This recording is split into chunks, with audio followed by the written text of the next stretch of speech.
Hello दोस्तों, नमस्कार। और आज हम बात करने वाले हैं पाषाण युग के बारे में, या इसको बोलते हैं स्टोन एज। ठीक। और ये वीडियो RO ARO के एग्ज़ाम के लिए मोस्ट इम्पोर्टेंट वीडियो है। आप इस वीडियो को देख लें और इसके साथ जो है आप दो काम और करें। दैट इज, इस वीडियो की जो बुक है Mahesh Kumar Barnwal plus practice set लगाएं। इससे ज़्यादा आपको कुछ भी करने की ज़रूरत नहीं है। इतना अगर आप कर लेते हैं तो विश्वास मानिए आपका 100% तो मैं नहीं कहूँगा, लेकिन आपका जो स्कोर है 99% आप RO में काम हो जाएगा। ठीक। आइए देखते हैं इसको। इसमें जो पाषाण काल है, इस पाषाण काल को, स्टोन एज को 3 भागों में बांटा है। पुरा पाषाण काल, मध्य पाषाण काल और एक है नव पाषाण काल। ठीक। तीनों की एज देख लेते हैं। 26 लाख से 9000 ईस्वी पूर्व, 9000 ईस्वी पूर्व से 4000 ईस्वी पूर्व और 4000 ईस्वी पूर्व से 2500 ईस्वी पूर्व। ठीक है। इसके बाद जो मध्य पाषाण काल, मध्य पाषाण काल को पुनः 3 भागों में बांटा गया है। निम्न पुरा पाषाण काल, मध्य पुरा पाषाण काल और ये है उच्च पुरा पाषाण काल। ठीक है ना। तो इसकी भी एज पुनः बांटी गई है और यहाँ पे देख सकते हैं आप 26 लाख से 50,000 ईस्वी पूर्व, 50,000 ईस्वी पूर्व से 40,000 ईस्वी पूर्व और ये 40,000 से 9,000 ईस्वी पूर्व। ये इतना ज़्यादा इंपॉर्टेंट नहीं है, लेकिन यहाँ पे जो वन लाइनर क्वेश्चन है ये मोस्ट इंपॉर्टेंट है। इनको देखना सबसे ज़्यादा इंपॉर्टेंट है। यहाँ पे इनको देख लेते हैं और उसके बाद हम आगे बढ़ेंगे। ठीक। तो पहला क्वेश्चन यहाँ पे कह रहा है कि पाषाण युगीन अनुसंधान आरंभ करने का श्रेय किसे जाता है, और ये जाता है रॉबर्ट ब्रूस फुट को। ठीक है ना। मानव इतिहास का प्रारंभिक काल क्या है? मानव इतिहास का प्रारंभिक काल माना जाता है पुरा पाषाण काल। ठीक। इसी प्रकार से नेक्स्ट क्वेश्चन यहाँ पे कह रहा है कि प्राचीन भारत के औजार और अस्त्र शस्त्र बनाने के लिए निवासी जो किस पदार्थ का प्रयोग करते थे? पत्थर का प्रयोग करते थे। ठीक है ना। औजार को बनाने के लिए और अस्त्र शस्त्र बनाने के लिए। अस्त्र शस्त्र में क्या अंतर होता है? अस्त्र ऐसे हथियार होते हैं जो दूर से फेंक के चलाए जाते हैं और शस्त्र ऐसे हथियार होते हैं जो हाथ में पकड़ के चलाए जाते हैं। ठीक। नेक्स्ट यहाँ पे कह रहा है कि प्राचीन भारतीय भौगोलिक मान्यता के अनुसार जो है भारतवर्ष किस द्वीप खंड का खंड है, या किस द्वीप का खंड है? ये जम्बू द्वीप का खंड है। ये क्वेश्चन अक्सर एग्जाम में बनता है। जहाँ पे मैं जिन जिन क्वेश्चन को कह रहा हूँ कि जो इम्पोर्टेंट क्वेश्चन है अक्सर एग्जाम में बनता है, वो प्लीज़ कोशिश करें आप नोट डाउन कर लें। आगे यहाँ पे कह रहा है कि सर्वप्रथम मानव सदृश प्राणी जो होमोसेपियंस, ठीक है ना, से प्रजातीय रूप से भिन्न था, उसे सामान्यतः किस रूप में जाना जाता है? तो ये जाना जाता है पिथेकैंथ्रोपस के रूप में। ठीक। भारत में मानव के सर्वप्रथम साक्ष्य कहाँ से मिले हैं? तो ये मिले हैं हथनौरा, और ये नर्मदा घाटी के पास में कोई स्थान है हथनौरा, वहाँ से मिले हैं। कहाँ से मानव के सर्वप्रथम साक्ष्य मिले हैं? कहाँ से? नर्मदा नदी घाटी के हथनौरा नामक स्थान से। ठीक है ना। 2 बार या 3 बार मैं इसलिए बोल रहा हूँ जिससे कि वीडियो को आप बार बार ना देखना पड़े और यहीं पे आपको सारे फैक्ट याद हो जाए। ठीक। पाषाण संस्कृति से लेकर हड़प्पा सभ्यता तक के सांस्कृतिक अवशेष जो है किस पुरास्थल से मिले हैं? और ये मिले हैं मेहरगढ़ से। जुते हुए खेत, ये अक्सर एग्जाम में पूछ लिया जाता है। जुते हुए खेत का जो साक्ष्य कहाँ से मिला है? ये कालीबंगा से मिला है। ठीक है ना। और कालीबंगा कहाँ पे? ये आपको प्लीज वीडियो के कमेंट में अवश्य कमेंट करें अगर आपको पता है तो। ठीक। अब यहाँ पे बात कर रहा है बृहद पाषाण स्मारकों की पहचान के रूप में किसकी की गई है? ये मृतकों के को दफनाने के रूप में जो है बृहद पाषाण स्मारकों की पहचान की गई है। ठीक है। यहाँ इसका मतलब है जो बड़े बड़े पत्थर हुआ करते थे ऊपर रखे गए, नीचे गड्ढा मिला और गड्ढे के नीचे जो है मृतक के कंकाल मिले। तो इससे पता चलता है कि जो उस समय मृतकों को दफनाते थे और ऊपर से एक बड़ा पत्थर रख दिया जाता था। ठीक। प्राचीनतम स्थायी जीवन के प्रमाण कहाँ प्राप्त हुए हैं? ये मिले मेहरगढ़। ठीक है ना। कहाँ से मिले? मेहरगढ़ से। याद रखना है। सर्वप्रथम मानव ने सर्वप्रथम किस धातु का प्रयोग किया था? तांबे का प्रयोग किया था। और प्रस्तर युग, इसको बोलते हैं स्टोन एज। प्रस्तर मतलब पत्थर के लोगों के पास जो प्रथम घरेलू पशु कौन था? ये था कुत्ता। और कुत्ता ही एक पहला पशु था जिसको मानव ने सर्वप्रथम पाला। इसके बाद नेक्स्ट क्वेश्चन कह रहा है यहाँ पर कि उत्खनित प्रमाणों के अनुसार जो है पशुपालन का प्रारंभ किस काल से माना जाता है? ये माना जाता है मध्य पाषाण काल से। मध्य पाषाण काल में पशुपालन के प्राचीनतम साक्ष्य कहाँ से मिले? ये आदमगढ़ से मिले हैं। ठीक, इसी प्रकार से नेक्स्ट क्वेश्चन यहाँ पे कह रहा है कि मानव द्वारा खाद्यान्नों की कृषि सर्वप्रथम किस काल में हुई है? और ये हुई है नव पाषाण काल में। ठीक है ना। इसी प्रकार से नेक्स्ट क्वेश्चन, और इसमें कह रहा है कि मानव के द्वारा जो है प्रयोग में लाया जाने वाला प्रथम अनाज कौन सा है? जौ। जौ, इसको हम कई बार बेजर भी बोलते हैं। ठीक है ना। इसी प्रकार से नेक्स्ट क्वेश्चन यहाँ पे कह रहा है चोकोलिथिक युग को किस नाम से जाना जाता है? किस अन्य नाम से जाना जाता है? यह ताम्र पाषाण युग। अब यहाँ पे कुछ इम्पोर्टेंट फैक्ट के बारे में बात की गई है, ये भी देख लेते हैं। और यहाँ पे आप देख सकते हैं ताम्र पाषाण कालीन युग, ताम्र पाषाण कालीन स्थल। ठीक है ना। जैसे इनाम गांव जो है महाराष्ट्र में, पहले हम देखते हैं स्थल और कहाँ पे है। ठीक है ना। उसके बाद उसकी विशेषता के बारे में बात करेंगे। इनाम गांव महाराष्ट्र में है, एक मिनट, इनाम गांव महाराष्ट्र में है। ठीक है। देमाबाद महाराष्ट्र में, नवदा टोली महाराष्ट्र में, नेवासा महाराष्ट्र में, और ताम्रवती ये भी महाराष्ट्र में है। ठीक है ना। ताम्रवती राजस्थान में, बाकी सारे के सारे महाराष्ट्र में हैं। तो इनाम गांव जो है यहाँ से क्या मिला है? यहाँ से मिला है कच्ची मिट्टी के मकान मिले और गोलाकार गड्ढे वाले मकान के साक्ष्य मिले। ठीक है। देमाबाद की अगर हम बात करें तो देमाबाद में जो कलश समाधान मिले हैं और कलश के घरों के फर्श के नीचे रखने का प्रमाण मिला है, और सबसे बड़ा ताम्र पाषाणिक स्थल मिला है कहाँ पे? देमाबाद में। ठीक है ना। और नवदा टोली की अगर हम बात करें, ये भी महाराष्ट्र में, यहाँ से मिला है। इसका उत्खनन जो है HD सांकलिया के द्वारा किया गया, और यहाँ से चित्रित काले मृदभांड के प्रमाण मिले हैं। ये इंपॉर्टेंट है, मृदभांड मिले काले प्रकार के, काले रंग के। ठीक है ना। नेवासा महाराष्ट्र में, और यहाँ से मिले पटसन के साक्ष्य मिले हैं, और लाल तल पर काली डिजाइन वाले चाक निर्मित बर्तनों के प्रमाण मिले। और ताम्रवती कहाँ पे है? राजस्थान में। ठीक है ना। और यहाँ से मिला है काले मृदभांड सफ़ेद रैखिक चित्रों से सजे हुए। ठीक है ना। इस प्रकार से यहाँ पर नेक्स्ट यहाँ पे कह रहा है नव पाषाण काल शब्द का जो सर्वप्रथम प्रयोग ये 1865 ईस्वी में सर जॉन लुबाक के द्वारा किया गया था। ठीक, अब हम नेक्स्ट बात करते हैं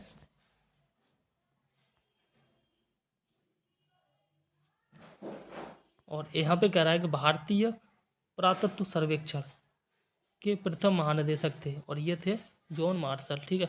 और भारतीय पुरातत्व का जनक इसे कहते हैं अलेक्जेंडर को। नेक्स्ट क्वेश्चन यहाँ पे कह रहा है कि भारत के किस आरंभिक पुरापाषाण युग के शिलाश्रय से सर्वाधिक चित्र प्राप्त हुए? भीमबेटका कहाँ पे? मध्य प्रदेश में। और ये जो चित्र हैं आज भी उसी खूबसूरती के साथ, उसी चमक के साथ आज भी विद्यमान है, आज भी उपस्थित है मध्य प्रदेश के भीमबेटका गुफा में। ठीक है ना। अगर आप जाएँ वहाँ तो वहाँ जाके देख सकते हैं। नेक्स्ट, कुंभकारी मिट्टी के बर्तन बनाने की कला के सर्वप्रथम प्रमाण किस युग से प्राप्त हुए? ये मिले नवपाषाण काल से। और पेवल उपकरण संबंधित है, पेवल उपकरण का जो संबंध है ये निम्न पुरापाषाण काल से संबंधित है। वहीं बात करें ताम्रवती के नाम से कौन सी संस्कृति प्रसिद्ध है? ये संस्कृति प्रसिद्ध है, इसका नाम है आहार संस्कृति। ठीक है। और माइक्रोलिथिक औजार संबंधित है मध्य पाषाण काल से। ठीक, इसी प्रकार से बेलन घाटी, अगर बेलन घाटी से बात करें तो ये प्राप्त औजार किस काल से संबंधित है? ये निम्न पुरापाषाण काल से संबंधित है। इसी प्रकार से मानव की आखेटक होता है एक तरह से हंटर या शिकार करने की कला। ठीक है ना, उसी को बोलते हैं आखेटक। मानव की आखेटक और खाद्य संग्राहक या फूड गैदरर की अवस्था किस काल से जुड़ी हुई है? ये जुड़ी हुई है पुरापाषाण काल से। ठीक, इसी प्रकार से यहाँ पे कह रहा है कि ताम्रपाषाण कालीन संस्कृति में महाराष्ट्र के लोग मृतकों को घर के फर्श के नीचे उत्तर दक्षिण में रखकर दफनाते थे। ठीक है ना। और ये जो प्रचलन है, ये वाली प्रथा, यह कह सकते परंपरा जो भी है, ये आज भी है। ईस्ट वेस्ट नॉर्थ और साउथ, इस वाली दिशा में, इस वाली डायरेक्शन में आज भी लोग मृतकों को दफनाते हैं। जो लोग दफनाते हैं वो, और इसके साथ जो लोग जलाते हैं उसको भी इसी दिशा में जलाते हैं। ठीक है ना। आगे यहाँ पे कह रहा है भारत के दो सर्वाधिक प्राचीन ज्ञात मध्य पाषाणकालीन स्थल कौन से हैं? ये महदहा है और एक दूसरा है सराय नाहर राय। ठीक है ना। आधुनिक मानव होमोसेपियंस का प्रादुर्भाव कब हुआ? ये हुआ उच्च पाषाण काल में। कब? उच्च पाषाण काल में। ठीक, इसी प्रकार से नेक्स्ट क्वेश्चन, क्वार्टजाइट पत्थरों के स्थान पर जो है जैस्पर, चर्ट आदि के पत्थर जो है कब या सर्वप्रथम कब प्राप्त हुए? ये प्राप्त हुए थे मध्य पाषाण काल में। कब प्राप्त हुए? मध्य पाषाण काल से। ठीक है, इसी प्रकार से नेक्स्ट क्वेश्चन, अग्नि का उपयोग करना मानव ने कब सीखा था? अग्नि का उपयोग करना मानव ने सर्वप्रथम जो है नव पाषाण काल से सीखा था। भारत में जीवाश्म फॉसिल का एकमात्र प्रमाण कहाँ से मिला है? ये मिला है शिवालिक पहाड़ी से। ठीक है ना, इसी प्रकार से नेक्स्ट क्वेश्चन, और इसमें कह रहा है कि भारतीय उपमहाद्वीप में कृषि के प्राचीनतम साक्ष्य किस स्थान से प्राप्त हुए हैं? मेहरगढ़ से प्राप्त हुए हैं। कपास के बारे में यहाँ पे कह रहा है, कपास के प्राचीनतम साक्ष्य कहाँ से प्राप्त हुए हैं? मेहरगढ़ से। ठीक है ना, और यहाँ पे कुछ एक इम्पोर्टेंट फैक्टर यहाँ पे देख लेते हैं, नवदा टोली नामक ताम्र पाषाणिक स्थल का उत्खनन जो है HD सांकलिया ने किया था, और नवदा टोली वर्तमान में मध्य प्रदेश में अवस्थित है। ठीक,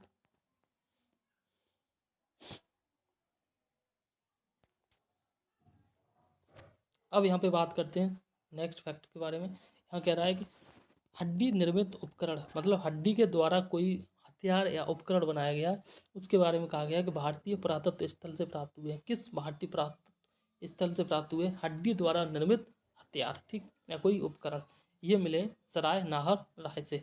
और गौहिक, ये कहाँ पे है? मध्य प्रदेश, अभी हमने पढ़ा था। गौरिक मृदवांड पात्र का नामकरण कहाँ से हुआ है? ये हुआ है हस्तिनापुर से। ठीक, इसी प्रकार से नेक्स्ट यहाँ पे कह रहा है, सिंधु घाटी सभ्यता के मुख्य स्थल, ये मोहनजोदड़ो, चन्हूदड़ो, सुत्का-गेंडोर, हड़प्पा और कोटदुची, वर्तमान में पाकिस्तान में ये कोटदुची, ठीक है ना, में स्थित है। नव पाषाण कालीन स्थल, बुरजोम कहाँ पे है? ये इंपॉर्टेंट है, पहले तो कई बार ऐसे ही पूछ लिया जाता है। बुरजोम कहाँ पे स्थित है? भारत के किस राज्य में बुरजोम स्थित है? ये कश्मीर में स्थित है। यहाँ की विशेषता देख लेते हैं, कब्रों में मालिक के साथ कुत्ते को दफनाने के साक्ष्य मिले। ये क्वेश्चन ऐसे बनता है कि मानव के साथ कुत्ते को दफनाने के साक्ष्य कहाँ पे मिले हैं या किस जगह मिलते हैं? ये बुरजोम कहाँ पे मिले? बुरजोम में। और बुरजोम कहाँ पे? कश्मीर में। ठीक, गुप्पक राल, ये भी कश्मीर में, और यहाँ से जो कृषि व पशुपालन के साक्ष्य मिले हैं। हड्डी द्वारा बने हुए औजार मिले, दूसरे मृद भांडों के प्रमाण मिले, सिलबट्टा मिला है, हड्डी से निर्मित सुई के साक्ष्य प्राप्त हुए हैं। सुई जो कपड़ा सिलते हैं वो किससे बनी? हड्डी से। ठीक है, ये भी इम्पोर्टेंट है। मेहरगढ़ पाकिस्तान में है। ठीक है, यहाँ से जो गेहूं की 3 और जौ की 4 किस्मों की खेती के प्रमाण मिले हैं, और कच्ची ईंटों के आयताकार मकान मिले हैं, और प्राचीनतम स्थायी जीवन के साक्ष्य भी मिले हैं। तो मेहरगढ़ मोस्ट इम्पोर्टेंट, यहाँ से क्या मिला? गेहूं और जौ की, गेहूं की 3 किस्में मिली हैं और जौ की 2 किस्मों की खेती के बारे में बात की गई है या प्रमाण मिले। कच्ची ईंटों के आयताकार मकान मिले हैं, और प्राचीनतम स्थायी जीवन के साक्ष्य भी मिले हैं। ठीक, इसी प्रकार से महदहा, उत्तर प्रदेश महदहा में से जो है ये गोलाकार झोंपड़ियों के प्रमाण मिले हैं। धान के अलावा जो है जौ की खेती मिली है, और पसवाड़ा भी साक्ष्य मिले हैं। कोल्डीबा कहाँ पे? उत्तर प्रदेश। महदहा और कोल्डीबा उत्तर प्रदेश में है। ठीक है ना, इंपॉर्टेंट है, याद रखना। मेहरगढ़ पाकिस्तान में है। और इसी प्रकार से गुफ्फर कराल ये जम्मू कश्मीर है। बुरजोम जम्मू कश्मीर है। ये स्थान भी इंपॉर्टेंट है, और इसके साथ जो यहाँ से क्या चीज़ मिली है ये भी इम्पोर्टेंट है।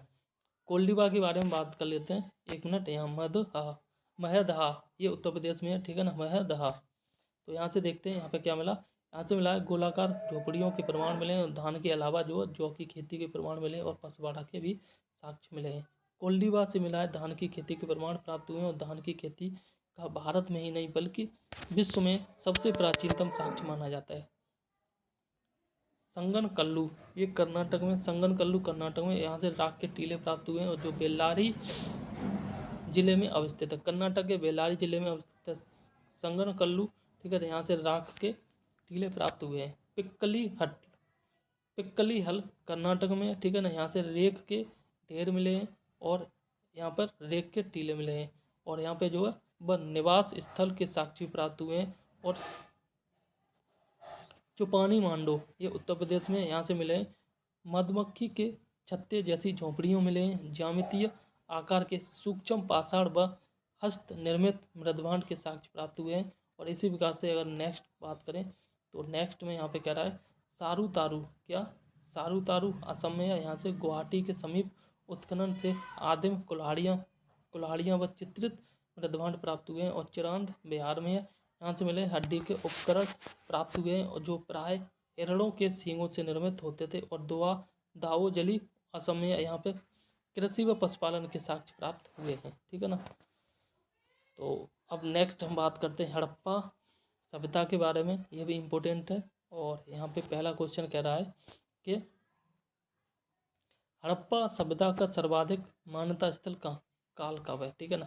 2500 ईस्वी पूर्व से लेकर 1750 ईस्वी पूर्व तक माना जाता है किसका, हड़प्पा सभ्यता का प्रमाण। और हड़प्पा जो है ये रावी नदी के किनारे था, ये भी इम्पोर्टेंट है, याद रखना। हड़प्पा नामक पुरा स्थल जो है किस सभ्यता से संबंधित है, ये संबंधित है सिंधु घाटी सभ्यता से। ठीक, इसी प्रकार से नेक्स्ट क्वेश्चन, और इसमें कह रहा है हड़प्पा सभ्यता की लिपि, हड़प्पा सभ्यता की लिपि किस प्रकार की थी, ये थी भाव चित्रात्मक लिपि थी। और हड़प्पा सभ्यता की जानकारी के प्रमुख स्रोत क्या हैं, और ये पुरातात्विक खुदाई। ठीक है ना। इसी के साथ जो है नेक्स्ट क्वेश्चन, और इसमें कह रहा है मोहनजोदड़ो का शाब्दिक अर्थ, मोहनजोदड़ो का शाब्दिक अर्थ है मृतकों का टीला है। सिंधु घाटी सभ्यता किससे संबंधित है, ये आद्य ऐतिहासिक युग से संबंधित है। इसी प्रकार से मूर्ति पूजा का जो आरंभ है माना जाता है पूर्व आर्य काल से, मतलब आर्य काल आया था उससे पूर्व से ही मूर्ति पूजा का प्रारंभ माना जाता है। इसी प्रकार से सिंधु वासियों ने पहली बार तांबे में टीन मिलाकर कांसा तैयार किया था, इसलिए इसे कांस्य युगीन सभ्यता भी कहा जाता है। हड़प्पा की समकालीन सभ्यता रंगपुर जो है कहाँ पे स्थित है, ये सौराष्ट्र में स्थित है। और इसी प्रकार से नेक्स्ट क्वेश्चन यहाँ पे कह रहा है हड़प्पा संस्कृति का वह कौन सा स्थल है जहाँ दुर्ग तथा निचला नगर अलग अलग प्राचीरों से प्राप्त हुए, ये कालीबंगन से प्राप्त हुए। और मोहनजोदड़ो एवं हड़प्पा स्थल की पुरातत्विक खुदाई किसके द्वारा की गई थी, ये जॉन मार्शल के द्वारा की गई थी। ठीक, इसी प्रकार से नेक्स्ट क्वेश्चन यहाँ पे कह रहा है हड़प्पा कालीन स्थलों में अभी तक किस धातु की प्राप्ति नहीं हुई है, लोहे की नहीं प्राप्त हुई है। यहाँ पे लोग जनरली तांबे का प्रयोग करते थे। सिंधु घाटी सभ्यता के लोगों को जो लोग किसकी पूजा करते थे, सिंधु घाटी सभ्यता के लोग जो है मातृ देवी की पूजा करते थे। इंपॉर्टेंट क्वेश्चन है, याद रख लेना। उत्खनित प्रमाणों के अनुसार सिंधु सभ्यता का स्थल बनावली कहाँ पे है, हरियाणा है। और घग्गर और उसकी सहायक नदियों घाटियों में स्थित है। ठीक है ना। इसी प्रकार से धौलावीरा नामक पुरातात्विक स्थल किस राज्य में स्थित है, धौलावीरा ये कहाँ पे स्थित है, गुजरात में। गुजरात में एक लोथल नाम बहुत ही ज़्यादा फेमस है। ठीक है ना। लोथल में क्या मिला था, एक प्राकृतिक बंदरगाह या पोर्ट मिला था, कई बार एग्जाम में पूछा गया है। इसी प्रकार से नेक्स्ट क्वेश्चन, इसमें कह रहा है हड़प्पा संस्कृति के संदर्भ में शैलकृत स्थापत्य के प्रमाण कहाँ से प्राप्त हुए हैं, ये धौलावीरा से प्राप्त हुए हैं। ठीक है ना। और यहाँ पर ये फैक्ट है, ये देख लेते हैं। यहाँ पर अगर लोथल को लघु हड़प्पा या लघु मोहनजोदड़ो भी कहा जाता है, इसके पूर्वी भाग में गोदीवाड़ा का साक्ष्य मिला है। ठीक है ना। तो अब यहाँ पे हम देख लेते हैं हड़प्पा कालीन मोहरों का सर्वाधिक प्रचलित आकार ये वर्गाकार है। ठीक है ना। और हड़प्पा संस्कृति की मोहरों पर घोड़े का अंकन नहीं हुआ है। ठीक है ना। इसी प्रकार से नेक्स्ट क्वेश्चन, और इसमें कह रहा है आधुनिक देवनागरी लिपि का प्राचीन रूप क्या है, ब्राह्मी लिपि है। और विश्व में सबसे पहले कपास की खेती का आरंभ कहाँ पर किया गया था, ठीक है ना, भारत में किया गया था। सेंधव सभ्यता की समकालीन मिस्र की सभ्यता है। एक क्वेश्चन बनता है सिंधु घाटी सभ्यता के समकालीन कौन सी सभ्यता थी, ये मिस्र की सभ्यता थी। और जो मिस्र की सभ्यता नील नदी के तट पर स्थित थी। ठीक है ना। इसी प्रकार से नेक्स्ट क्वेश्चन, और इसमें कह रहा है सिंधु घाटी सभ्यता से संबंधित बिरसव मुद्रा किस पुरातत्विक स्थल से प्राप्त हुआ था, ये मोहनजोदड़ो से विशाल स्नानागार मिले हैं। और एक अन्न का भंडार भी मिला है, कहाँ से, मोहनजोदड़ो से। ठीक है ना। मृड़ पट्टिका पर उत्कीर्ण सींग युक्त देवता की मोहर, ये भी कालीबंगन से प्राप्त हुई है। कालीबंगन या कालीबंगा इसका मतलब होता है काले रंग की चूड़ियाँ। लेखन कला की प्रणाली विकसित करने वाला जो प्रथम प्राचीन सभ्यता सुमेरियन सभ्यता थी। ठीक है ना। और इसी प्रकार से सिंधु घाटी सभ्यता गैर आर्य सभ्यता थी। सिंधु घाटी सभ्यता गैर आर्य सभ्यता थी। इंपॉर्टेंट है, याद करके रख लेना, क्योंकि यह नगरीय सभ्यता थी और आर्य मुख्यतः जो कृषि पर आश्रित थे, ठीक है ना। इसी प्रकार से नेक्स्ट क्वेश्चन इसमें कह रहा है सिंधु घाटी सभ्यता को आर्यों से पूर्व की सभ्यता रखे जाने का महत्वपूर्ण कारक क्या है? ये है मृद भांड, ठीक है। भारत में किस प्रकार के मृद भांड जो है द्वितीय नगरीकरण के प्रारंभ के प्रतीक माने जाते हैं, ठीक है ना। तो ये जो है इसका सही आंसर है उत्तरी काले पॉलिश कृत मृद भांड से, नॉर्थ ब्लैक पॉलिश्ड वेयर से, ठीक। इसी प्रकार से भारत में चांदी की उपलब्धता के प्राचीनतम साक्ष्य जो कहाँ से मिलते हैं? ये मिलते हैं हड़प्पा सभ्यता से। हड़प्पा काल की मुद्राओं के निर्माण से मुख्यतः किस पदार्थ का उपयोग किया जाता है? सेल खड़ी का उपयोग किया जाता है, ठीक है ना। ये इंपॉर्टेंट है, यहाँ पे देख लो। हड़प्पा की सीमा, ठीक है ना, उत्तर प्रदेश में आलमगीर है और जम्मू कश्मीर में मांडा है और सुत्का गेंडोर ये बलूचिस्तान पाकिस्तान में और दैमाबाद महाराष्ट्र में, ठीक है ना। इस प्रकार से भी पूछ लिया जाता है ईस्ट, वेस्ट, नॉर्थ और साउथ, ठीक है ना। उत्तर प्रदेश में ईस्ट में पड़ता है आलमगीर, नॉर्थ में ये जम्मू कश्मीर मांडा पड़ता है और ये वेस्ट में पड़ता है सुत्का गेंडोर बलूचिस्तान पाकिस्तान और दैमाबाद जो महाराष्ट्र दक्षिण में पड़ता है, ठीक। इस प्रकार से यहाँ एक पेज पावर पढ़ना है, उसके बाद इस वीडियो को यहाँ पे समाप्त करेंगे, ठीक। तो यहाँ पे कह रहा है हड़प्पा कालीन स्थल महत्वपूर्ण स्थल के बारे में बात कर रहा है। जैसे हड़प्पा, ये जो है हड़प्पा कहाँ पे? पाकिस्तान में आज के, और पाकिस्तान का एक जिला है जिसका नाम है मोंटगोमरी, वहीं पर स्थित है।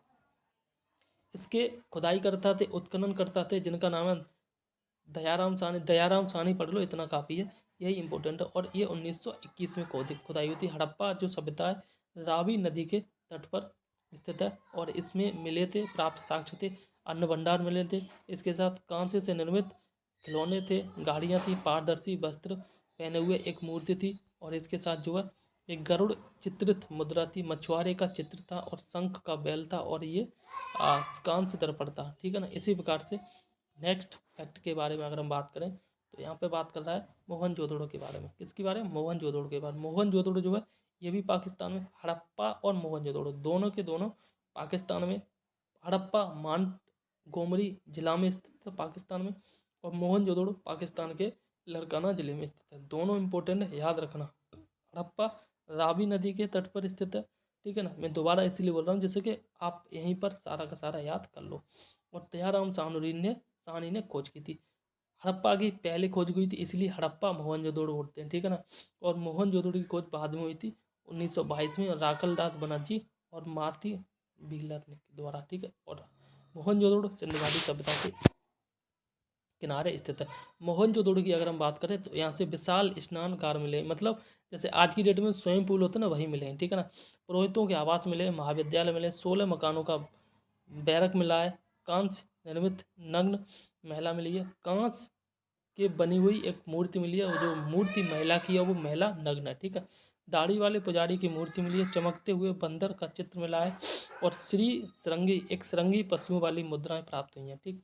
इसी प्रकार से लोथल इम्पोर्टेंट है और ये जो है अहमदाबाद गुजरात में स्थित है। रंगनाथ राव के द्वारा 1955-62 में खोज की गई, भोगवा नदी के किनारे है।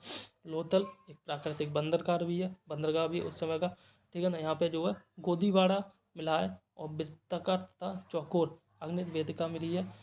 हाथी के दांत मिले हैं, चावल के साक्ष्य मिले हैं, चावल व बाजरे पर 2 मोहर राक्षसी का अंकन मिला है, ठीक है ना। और फारस की मोहर मिली है, घोड़े की मृण मूर्ति मिली है और ये 3 युग्मित समाधियाँ मिली हैं, चालाक लोमड़ी का चिन्ह मिला है आदि।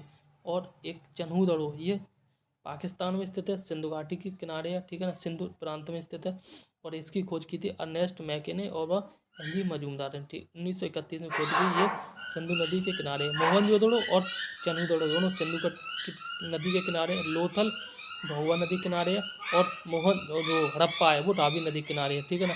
तो चन्हूदड़ो की अगर हम बात करें तो ये यहाँ से मिले, मनके के बनाने का कारखाना मिला है, ठीक है ना। बिल्ली का पीछा करते हुए कुत्ते का साक्ष्य मिला है, लिपस्टिक मिली है और कांस्य की गाड़ी मिली है, वक्राकार ईंट मिली है, कंघा मिला है। 3 घड़ियालों तथा 2 मछलियों के अंकन वाली मुद्रा मिली है।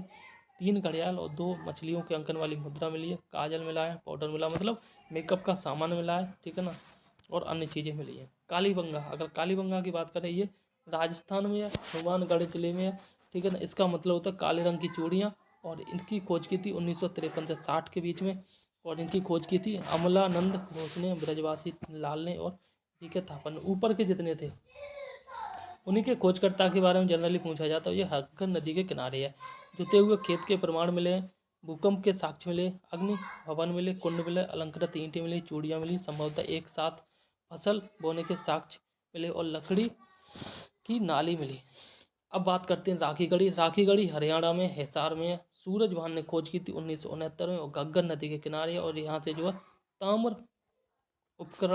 ताम्र उपकरण मिले और हड़प्पा लिपि युक्त मुद्रा मिली है, ठीक है ना। इसके बाद अगर हम बात करें नेक्स्ट की, तो नेक्स्ट के बारे में कोट दी जी, ये पाकिस्तान के खैरपुर में है। ये यहाँ इसकी जो खोज की थी 1935 से 55 के बीच में खोज की थी, और ये धुर्रे एवं फजल अहमद खान के द्वारा की गई। सिंधु नदी के किनारे है। किलेबंदी का साक्ष्य नहीं है यहाँ पर, और कच्चे ईंटों के मकान मिले और चूल्हे मिले, ठीक। इसी प्रकार से जो इम्पोर्टेंट था वो सारा पढ़ लिया, बाकी आप यहाँ पे खुद देख सकते हो। पीडीएफ की आप चिंता न करें, पीडीएफ टेलीग्राम चैनल पे मिल जाएगी। टेलीग्राम चैनल का लिंक वीडियो को डिस्क्रिप्शन में मिल जाएगा, ठीक।